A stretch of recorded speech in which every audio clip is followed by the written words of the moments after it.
You can feel the rope biting into your wrists. The cell reeks of something that isn't quite mold. It's decay, human decay. You're 19 years old.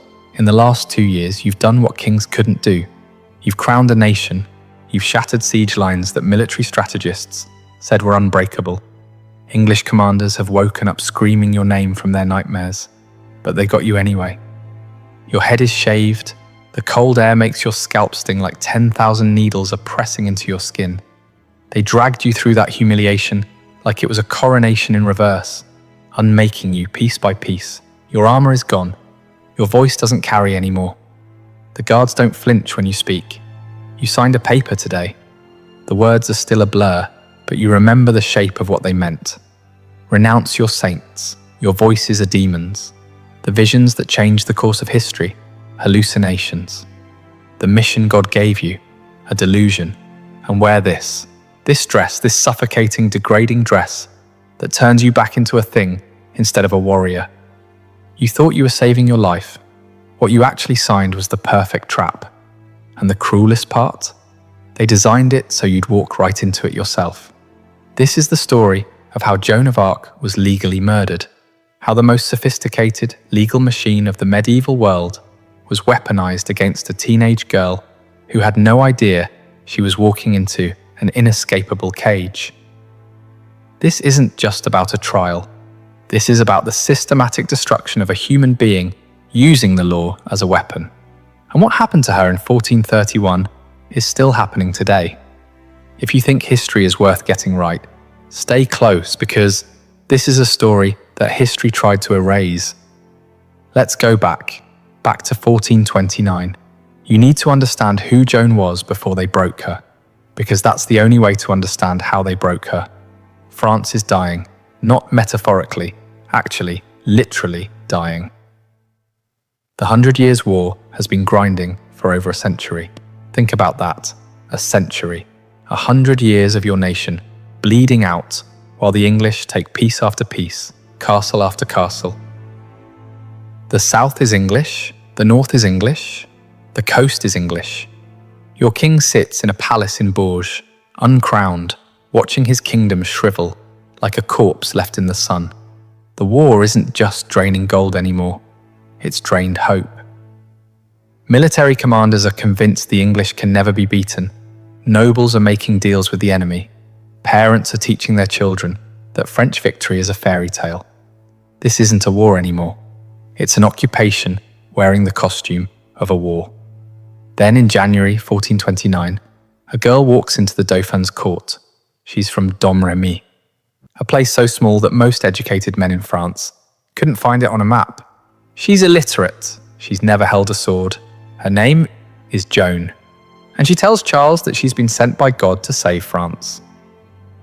Most people dismiss her as insane, but she's not insane. She's something worse. She's confident. She tells the Dauphin exactly what he needs to hear, that God hasn't abandoned France, that the English will be driven out, that there's a purpose to all this suffering. He lets her ride with his armies. What happens next breaks every law of medieval warfare. Joan at the Siege of Orleans, the most important stronghold left in English hands. For months, the English have held it with barely 5,000 soldiers.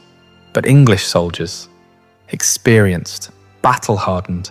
The French have thrown everything at Orleans and bounced off like arrows off stone. Then Joan arrives, and something changes.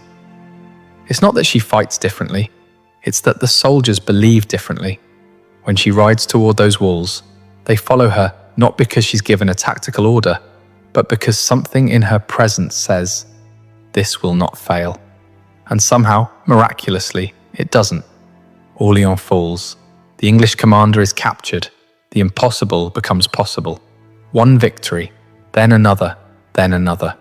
In May 1429, Joan stands beside Charles as he's crowned King of France at Reims. She's wearing armor. The crowds are screaming. This isn't just a religious coronation anymore. It's a validation. A 19-year-old peasant girl has fundamentally rewritten what is possible. She's proven to an entire nation that the English are not invincible. She's given back something that seemed lost forever: hope. By summer 1429, Joan of Arc is the most powerful person in France. Not officially. Officially, Charles is the king. But everyone knows the truth. The girl who hears voices from saints is the reason France isn't dead yet. The English realise this too, and they begin making plans. Not to defeat her in battle. She's proven they can't do that.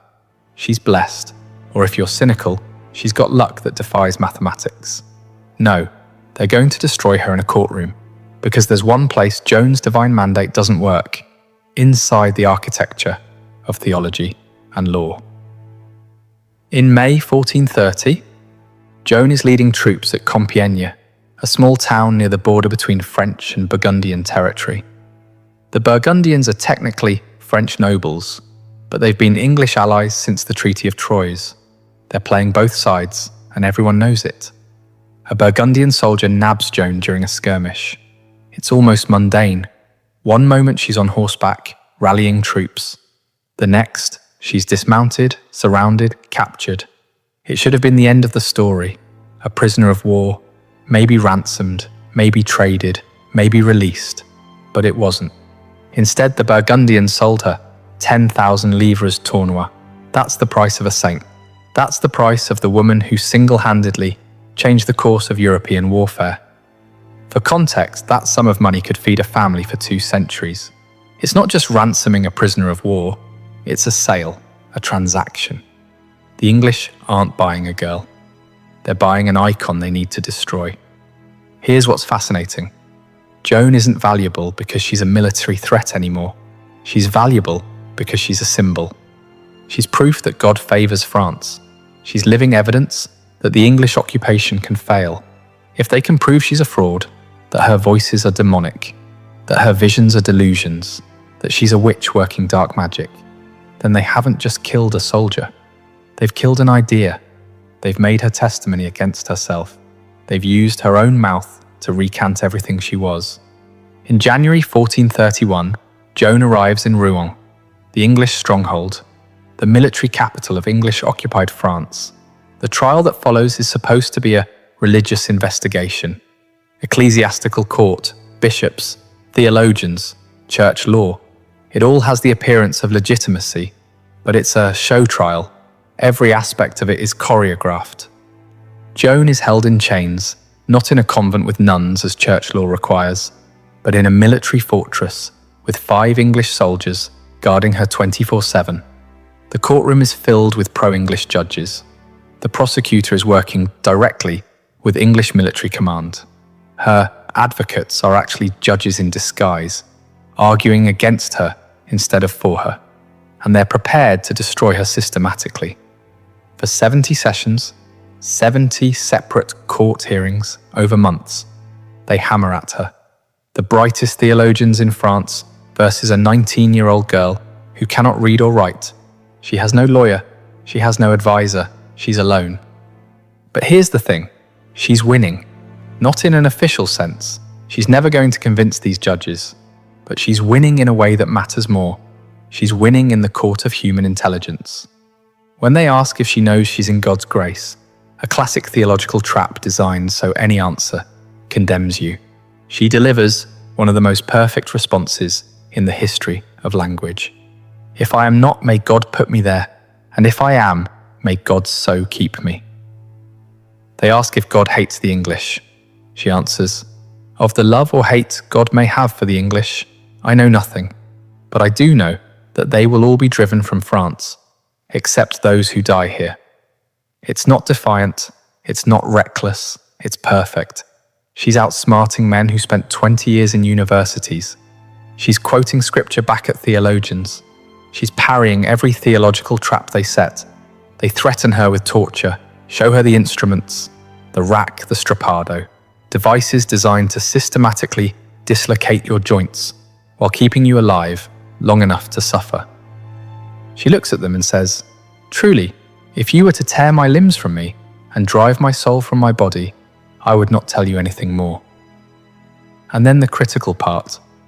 And if I did say anything, I would later declare that you had forced me to say it. She's telling them that confessions extracted through torture are worthless.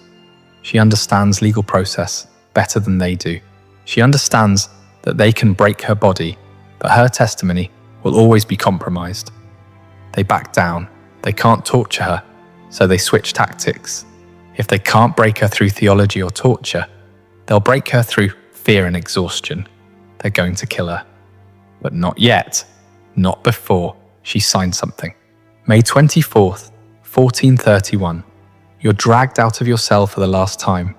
You don't know it's the last time, but your body knows.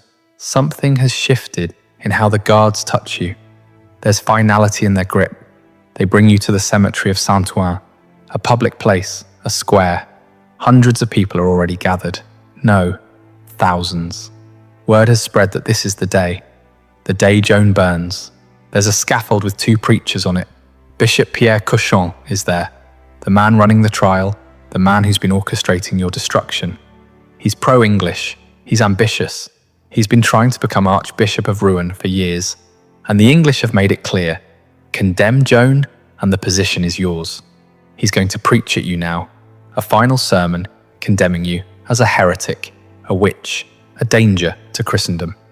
But first they give you a choice. A notary steps forward, he has a document, he explains it, or rather, a short version is read aloud. You'll renounce your visions. You'll admit your voices are demonic. You'll agree to wear women's clothing and obey the church. And if you sign it, your life will be spared. You'll go to prison instead of to the stake. There's an executioner standing right next to the pile of wood. You can see it, stacked, dry, ready. You're terrified, you're exhausted. You've been in chains for months. You've been interrogated for 70 sessions. Your body is fragile. Your mind is wearing thin, and you sign. Later, witnesses at Joan's rehabilitation trial, held 25 years after her death, would testify that the document they actually saw her mark was only a few lines long. They'd testify that the full confession the court produced afterward was fabricated, expanded, revised, made more damning than what she actually signed. They'd claim what happened in that moment was a kind of ecclesiastical sleight of hand. She signed something brief and desperate. What they filed in the records was something comprehensive and damning. But in the end, it didn't matter. The trap wasn't the text, it was the act of signing. They march her back to prison. The crowd murmurs. Some are relieved she wasn't burned, some are disappointed. The spectacle is over, but not in the way anyone expected. She's going to live, condemned but alive. Bishop Cochon preaches his sermon anyway, finishing what he started, condemning her from the scaffold while she's already surrendered. The performance continues. She's locked back in her cell. Now here's where the truth gets colder than the stone around her. Joan believes she saved her life. She believes that the promise was real. Life in prison. That's the deal she made, but her captors never intended to honor it. See, there are rules in inquisitorial law. Medieval religious law. If you're tried for heresy and you confess, you can be spared the death penalty. You get prison. Life imprisonment, yes, but life. It's mercy, technically. But there's a second category that has no mercy, relapsed heresy. If you're a heretic who repents and then goes back to heresy, if you relapse, you're automatically handed over to secular authorities to be executed. No trial, no second chance. The relapse itself is the death sentence. The English and Bishop Cochon needed her dead, but they needed her dead as a relapsed heretic. Because if they just executed her for the initial heresy charge, it would look like they'd broken the deal. It would look like murder. It would look like the law itself was a lie. But if she relapsed, if she went back to her heresies after signing the confession, then everything was her fault. The law worked perfectly. She had a chance at mercy and threw it away. They engineered the perfect trap. They took her right back to the same military fortress. She was still in chains, still surrounded by 5 English soldiers, 24/7. They shaved her head as humiliation. They made her wear the dress that she was promised would save her, but that actually made her catastrophically vulnerable. For months, Joan's men's clothing had been her armor, not metaphorically.